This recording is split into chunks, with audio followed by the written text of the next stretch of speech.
नमस्कार दर्शक पवित्र चलतु जाणी नवा दिन सबकि टॉप न्यूज अपडेट देश विदेश आरंभ कर ओडिशार समस्त गुरुत्वपूर्ण खबर जानीपर आज भिडियो न्यूज देखा पूर्व आपण मान अनुरोध आपण मैंने सका जल्दी उठू शारीरिक व्यायाम करूँ और निज स्वास्थ्यर जत्न निंतु आमको हृदय भल पाते न्यूज लाइक कर चैनल को सब्सक्राइब कर दिंतु चलतु नजर पकेबा आज प्रथम खबर पर आज प्रथम खबर बलंगा पीड़िता अवस्था गुरुतर सद्यतम सूचना जारी कला दिल्ली एम्स निमापड़ा बलंगार एक सांघातिक घटनाक्रमे आहत होता नाबालिक को आज अधिक चिकित्सा दिल्ली एम्स पठाई भुवनेश्वर एम्स रु ग्रीन कॉरिडोर माध्यम विमान बंदर नियाइला सेठारु एक स्वतंत्र एयर आंबुलांस जरिए दिल्ली एम्स नहीं तेज पीड़िता स्वास्थ्य को नहीं सद्यतम सूचना जारी कर दिल्ली एम्स पीड़िता अवस्था गुरुतर कहुई सूचना मिली परवर्ती खबर बलंगा पीड़िता चिकित्सा जारी परिवार वर्ग एम्स दिल्ली में भेटिले धर्मेन्द्र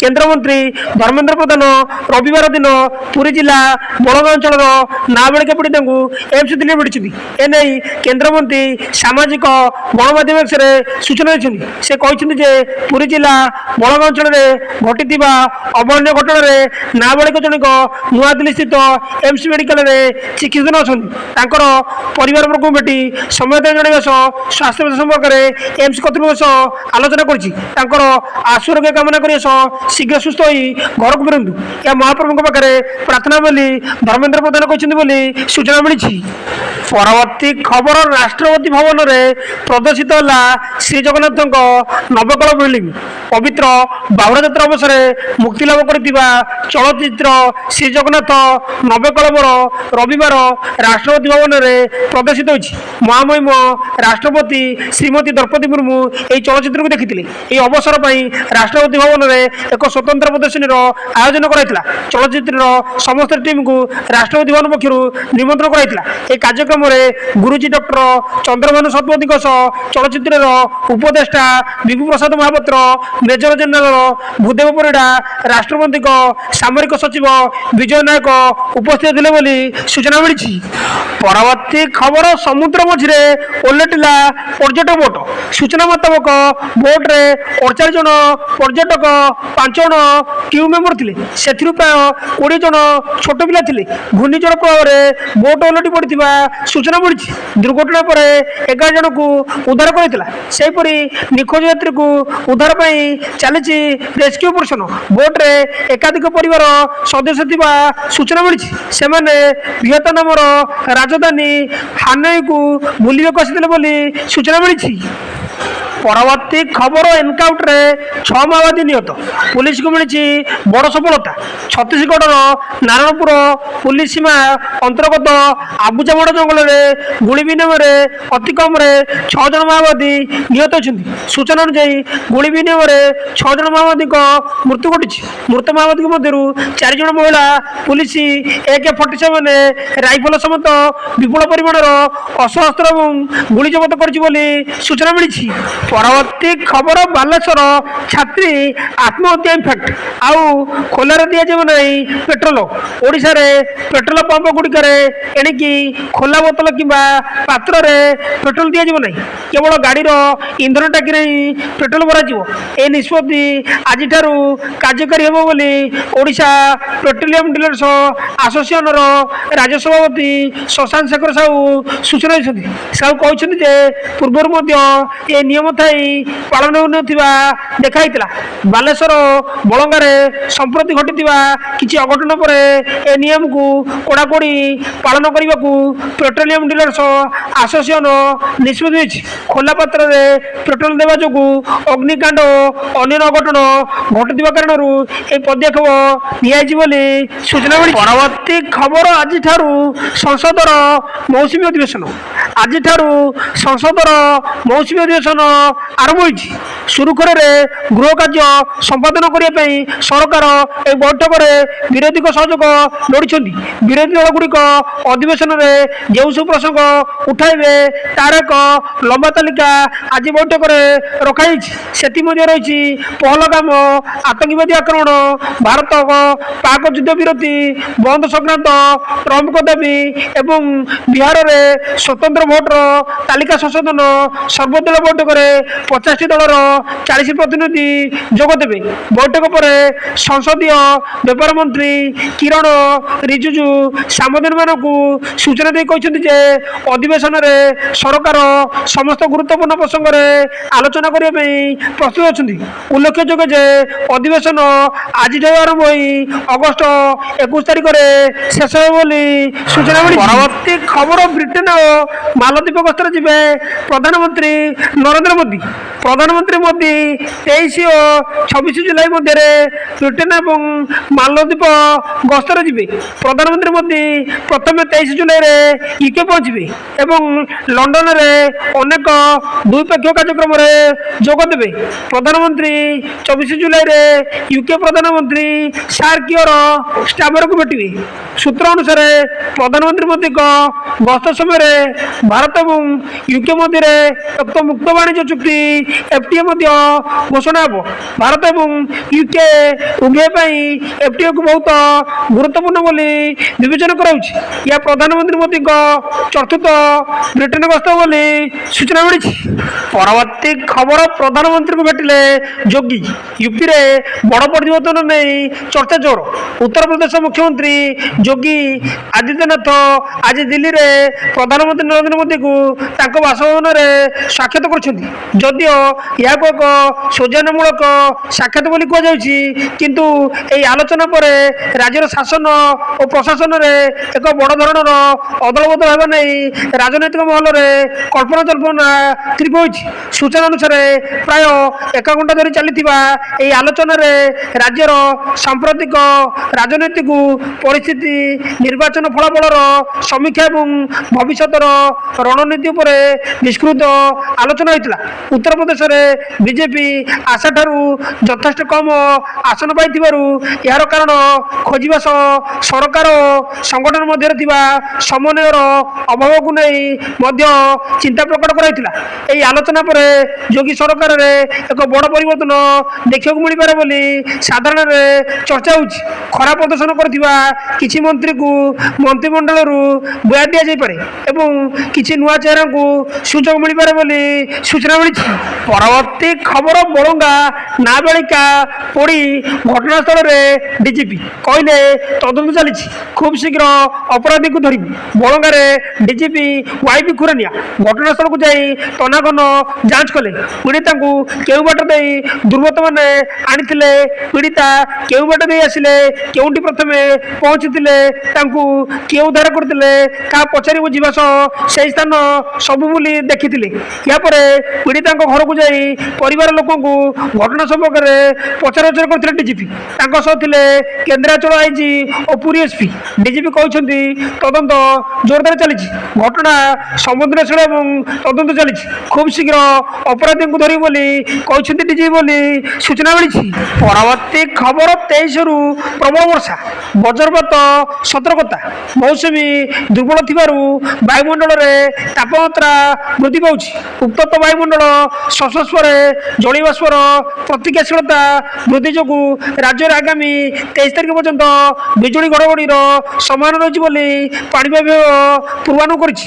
ଶନିବାର ସକାଳ 8:30ରୁ ସନ୍ଧ୍ୟା 5:30 ମଧ୍ୟରେ ବାଲେଶ୍ୱର, ଭୁବନେଶ୍ୱର, ପାରାଦୀପ, ଅନୁଗୁଳ, ଝାରସୁଗୁଡ଼ା, କେନ୍ଦୁଝର, ହୀରାକୁଦ, ଭବାନୀପାଟଣା, ଟିଟିଲାଗଡ଼, ମାଲକାନଗିରି, ବରଗଡ଼, ଦେବଗଡ଼, ନୂଆପଡ଼ା, ଜଗତସିଂହପୁର, କେନ୍ଦ୍ରାପଡ଼ା ଏବଂ ରାଉରକେଲାରେ ବିଜୁଳି ଘଡ଼ଘଡ଼ି ସହ ବର୍ଷା ହୋଇଛି।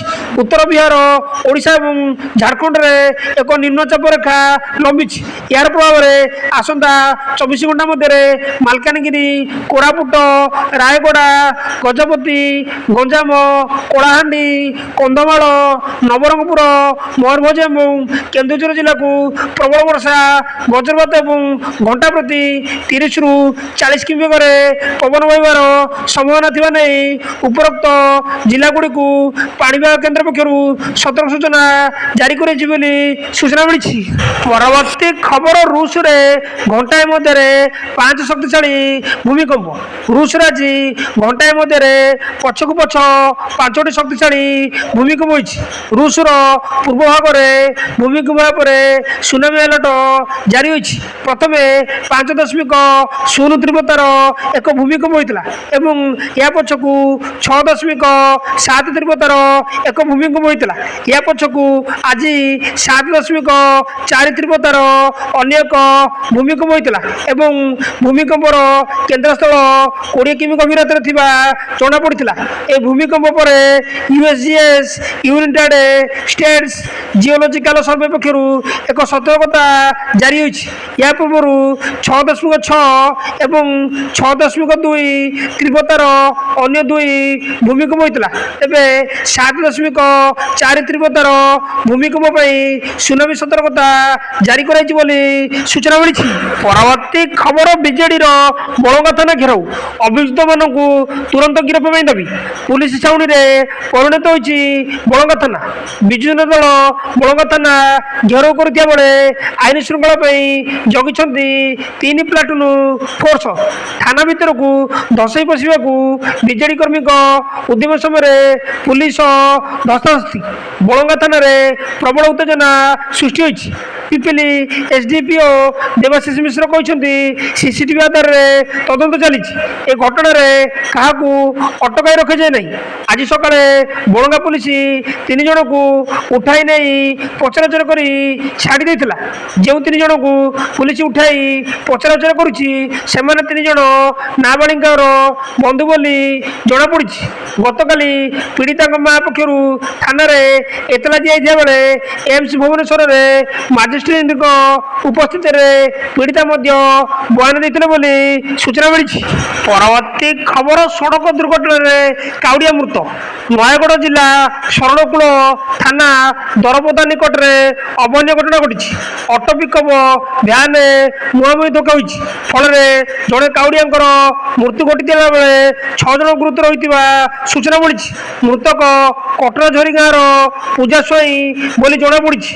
ଚାଲି ନ ପାରିବାରୁ 7 ଜଣ କାଉଡ଼ିଆ ଅଟୋରେ ଯାଉଥିଲେ। ଏହି ସମୟରେ ଦରପଦା ନିକଟରେ ଦ୍ରୁତ ଗତିରେ ଆସୁଥିବା ଏକ ପିକଅପ୍ ଭ୍ୟାନ୍ ଅଟୋକୁ ଧକ୍କା ଦେଇଥିଲା। ଘଟଣାସ୍ଥଳରେ ଜଣଙ୍କର ମୃତ୍ୟୁ ହୋଇଥିବା ବେଳେ 6 ଜଣ ଗୁରୁତର ହୋଇଛନ୍ତି। ସମସ୍ତ ଗୁରୁତରଙ୍କୁ ଭୁବନେଶ୍ୱର ସ୍ଥାନାନ୍ତର କରାଯାଇଛି ବୋଲି ସୂଚନା ମିଳିଛି। ପରବର୍ତ୍ତୀ ଖବର, ପାକିସ୍ତାନରେ ବନ୍ୟା ବିଭୀଷିକା, ମୃତ୍ୟୁ ସଂଖ୍ୟା ଟପିଲା 200। ପାକିସ୍ତାନରେ ବନ୍ୟା ବିପର୍ଯ୍ୟୟ।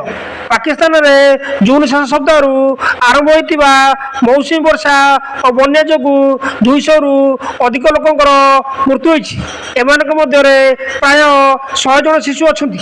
ପାକିସ୍ତାନର ଜାତୀୟ ବିପର୍ଯ୍ୟୟ ପରିଚାଳନା ପ୍ରାଧିକରଣ ସୂଚନା ଅନୁଯାୟୀ ପଞ୍ଜାବର 123, ଖୈବର ପାଖତୁନ୍ଖୱାରେ 40, ସିନ୍ଧିରେ 21, ବାଲୁଚିସ୍ତାନରେ 16, ଇସଲାମାବାଦରେ ଜଣେ ଓ ପାକିସ୍ତାନ ଅଧିକୃତ କାଶ୍ମୀରରେ ଜଣେ ପ୍ରାଣ ହରାଇଛନ୍ତି। ବର୍ଷାରେ ଘର ଭୁଶୁଡ଼ି ପଡ଼ିବାରୁ 118 ଜଣଙ୍କର ମୃତ୍ୟୁ ହୋଇଛି। ଆକସ୍ମିକ ବନ୍ୟାରେ 30 ଜଣ ପ୍ରାଣ ହରାଇଛନ୍ତି। ରାଉଲପିଣ୍ଡିରେ ଆକସ୍ମିକ ବନ୍ୟା ଆସିବାରୁ ଘର, ରାସ୍ତା, ବଜାର ଜଳମଗ୍ନ ହୋଇଛି। କେତେକ ଅଞ୍ଚଳରେ ଜଳସ୍ତର ଛାତ ପର୍ଯ୍ୟନ୍ତ ପହଞ୍ଚିଛି। ଏଥିରେ 65ରୁ ଅଧିକ ଲୋକ ଆହତ ହୋଇଛନ୍ତି। ଆହତଙ୍କ ମଧ୍ୟରେ 182 ଜଣ ଶିଶୁ ଅଛନ୍ତି। ଜଳବାୟୁ ପରିବର୍ତ୍ତନ ଯୋଗୁଁ ପାକିସ୍ତାନରେ ଏପରି ବିପର୍ଯ୍ୟୟ ବୃଦ୍ଧି ହୋଇଛି ବୋଲି ସୂଚନା ମିଳିଛି। ପରବର୍ତ୍ତୀ ଖବର, ସ୍ଥଗିତ ହେଲା ଓଟିଟି ପରୀକ୍ଷା। ପରୀକ୍ଷାର୍ଥୀଙ୍କ ମଧ୍ୟରେ ଅସନ୍ତୋଷ। ଓଡ଼ିଶା ମାଧ୍ୟମିକ ବିଦ୍ୟାଳୟ ଶିକ୍ଷକ ଯୋଗ୍ୟତା ପରୀକ୍ଷା ଓଟିଟି ସ୍ଥଗିତ ହୋଇଥିବା ନେଇ ବିଦ୍ୟାଳୟ ଗଣଶିକ୍ଷା ବିଭାଗ ପକ୍ଷରୁ ସୂଚନା ଦିଆଯାଇଛି। ଏ ପରୀକ୍ଷା ଆଜି ହେବାର ଥିଲା, କିନ୍ତୁ ଅନିବାର୍ଯ୍ୟ କାରଣବଶତଃ ଏହାକୁ ଅନିର୍ଦ୍ଦିଷ୍ଟ କାଳ ପାଇଁ ସ୍ଥଗିତ ରଖାଯାଇଛି। Board of secondary education BSI Odisha ପକ୍ଷରୁ ଜାରି ଏକ ବିଜ୍ଞପ୍ତିରେ କୁହାଯାଇଛି ଯେ ପ୍ରଶାସନିକ ବୈଶ୍ୱିକ କାରଣ ହେତୁ ପରୀକ୍ଷା ତାରିଖ ପରେ ଘୋଷଣା କରାଯିବ ବୋଲି ସୂଚନା ମିଳିଛି। ପରବର୍ତ୍ତୀ ଖବର, ମୁଖ୍ୟମନ୍ତ୍ରୀଙ୍କୁ ପ୍ରଭାତୀଙ୍କ ଧନ୍ୟବାଦ। ଏୟାରଲିଫ୍ଟ ହେଲେ ପୁରୀ ଜିଲ୍ଲା ବଳଙ୍ଗାର ନାବାଳିକା। ଭୁବନେଶ୍ୱର ଏମ୍ସରୁ ଦିଲ୍ଲୀ ଏମ୍ସକୁ ସ୍ଥାନାନ୍ତର କରାଯାଇଛି। एपटे ट्विट करी उपमुख्यमंत्री प्रभात परिड़ा कहते सर्वोत्तम चिकित्सा आज बलंगा पीड़िता दिल्ली एम्स को एयरलिफ्ट कराई घटन त्वरित पदक्षेप माननीय मुख्यमंत्री श्री मोहन माझी को धन्यवाद जनाई पीड़िता शीघ्र सुस्थ हो फेरतु यह प्रभु निकट में प्रार्थना करुँच ट्विट्रे उल्लेख कर प्रभात परिड़ा पीड़िता परिवार लोक दिल्ली जाइछन्ति पीड़िता स्वास्थ्य संपर्क में दिल्ली एम्स रु आसी डाक्तर टीम सह भुवनेश्वर एम्स वन विभाग मुख्य डाक्तर संजय गिरी आलोचना करते टेक अफ कर फ्लाइट संकटापूर्ण रही पीड़िता अवस्था आगामी 48 घंटा पीड़िता बेस गुरुत्वपूर्ण बोली एस पक्षर कहुई मानसिक और शारीरिक स्तर में आघात लगी सूचना मिली।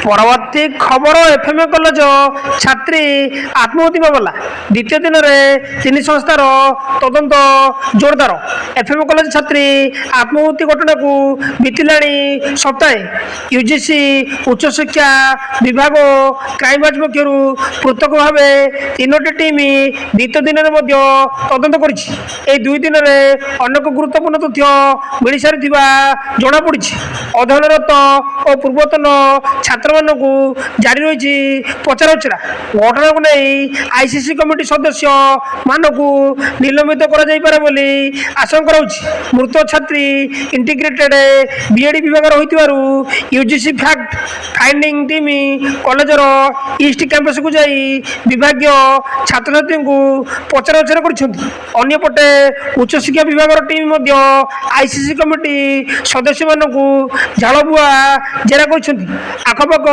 रिपोर्ट जो पीड़िता मृत्यु होते से उत्तरदायी परिणाम भोगवाकू से आहवान दिपरी क्राइमब्रांचर स्वतंत्र टीम कॉलेज अधिक तनाघन चलाई सूचना मिली। परवर्ती खबर ग्राहक को झटका गत किछि दिन धरी सुना मूल्य निरंतर वृद्धि घटी चली गोटे सप्ताह मध्य सुनार मूल्य प्राय 330 टंका वृद्धि पाई बजार यार मूल्य पुणी थे 1 लाख टंका स्तर अतिक्रम कर पूर्व चलित वर्ष एप्रिल 23 तारिख में सुना प्रथम थर पर 1 लाख टंकार ऐतिहासिक स्तर अतिक्रम करता आज राजधानी दिल्ली में 24 कैरेट सुना 10 ग्राम पिछा 1,190,000 टकर पहुंची बोली सूचना मिली।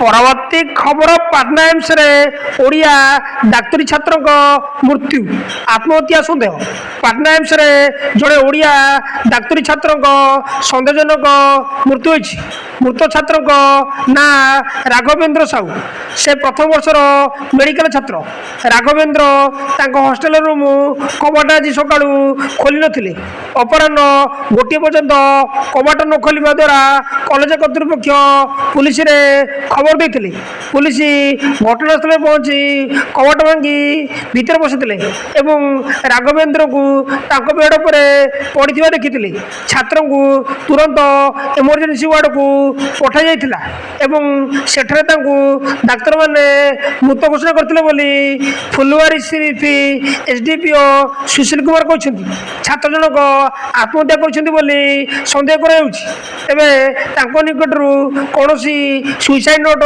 मिलना मर शरीर को व्यवच्छेद पठाई सूचना मिली। परवर्ती खबर राज्य सरकार पक्षर समस्त अत्यावश्यक सुविधा निश्चित कर शीघ्र सुस्थ फेरतु पीड़िता पुरी जिला बलंगा पीड़िता को भुवनेश्वर एम्स पक्षर दिल्ली एम्स को स्थानांतर कर पीड़िता दिल्ली एम्स को एयरलिफ्ट पर प्रतिज्ञा रखिंट मुख्यमंत्री सर्वोत्तम चिकित्सा पीड़िता को एयरलिफ्ट कर मुख्यमंत्री मोहन चरण माझी कहते social media platform X ray मुख्यमंत्री लिखिछन्ती पुरी जिलार बणकाठारे घटी जाइतिबा अघटन पई मु गभीर भावे मर्माहत पीड़ितांकर सर्वोत्तम चिकित्सा पई तांकू दिल्ली एम्स को एयरलिफ्ट कराइछि एथिपई राज्य सरकार समस्त आवश्यक सुविधा निश्चय करिवे व्यक्तिगत भावे मु महाप्रभु श्री जगन्नाथ निकट में झीटीर त्वरित आरोग्य कामना निमंते प्रार्थना करुछि सेपटे सर्वोत्तम चिकित्सा पई पीड़िता को एयरलिफ्ट कराइथिबा उपमुख्यमंत्री प्रभाती बड़ा कहते social media platform X ray उपमुख्यमंत्री प्रभाती बड़ा लिखिछन्ती सर्वोत्तम चिकित्सा पई बड़ंगा पीड़िता को दिल्ली एम्स रु एयरलिफ्ट कराइछि ए घटना रे त्वरित पदक्षेप मुख्यमंत्री मोहन चरण माझी को धन्यवाद जनाऊँ पीड़िता शीघ्र सुस्थ हो फेरतु यह महाप्रभु निकट में प्रार्थना करुच्ची न्यूज टी ये समय न्यूज टी भल लगी आपण मान अनुरोध निहाती भावे न्यूज को लाइक करी चैनल को सब्सक्राइब कर दिंतु आपण स्वास्थ्यर जत्न नियंतु धन्यवाद।